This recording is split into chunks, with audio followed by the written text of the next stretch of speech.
पवित्र महाशिवरात्रि आज माननीय मंत्री अध्यक्षतार प्रिपेरेटरी मीटिंग बसला पूर्वर दुईटी मीटिंग हो सारी विभिन्न फेज रे लाइन डिपार्टमेंट सहित माननीय भुवनेश्वर एकाम्र विधायक उपस्थित थिले कलेक्टर समेत समस्त लाइन डिपार्टमेंट ऑफिसर माने उपस्थित थिले सेवायत विभिन्न निजोगर से उपस्थित थिले समस्त किभली भाव जो श्रद्धालु माने आसिबे ठाकुरों को दर्शन केमिति करिवे एवं महादीप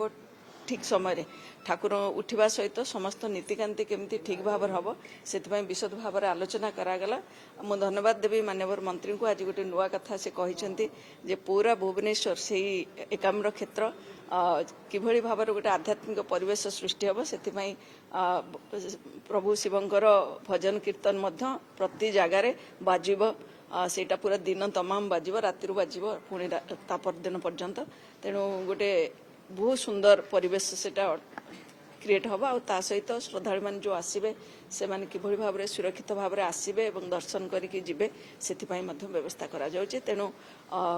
प्रभुंकर निश्चित भाव में आशीर्वाद रहिबो जो लाइन डिपार्टमेंट को जहाँ जहाँ काम दि जाइछि सब गुड़िक इन टाइम मु तो कहबी बिफोर टाइम से गुड़िक सब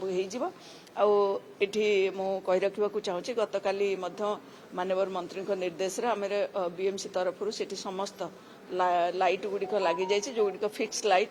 जोटा कि समस्त बहुत सुंदर होती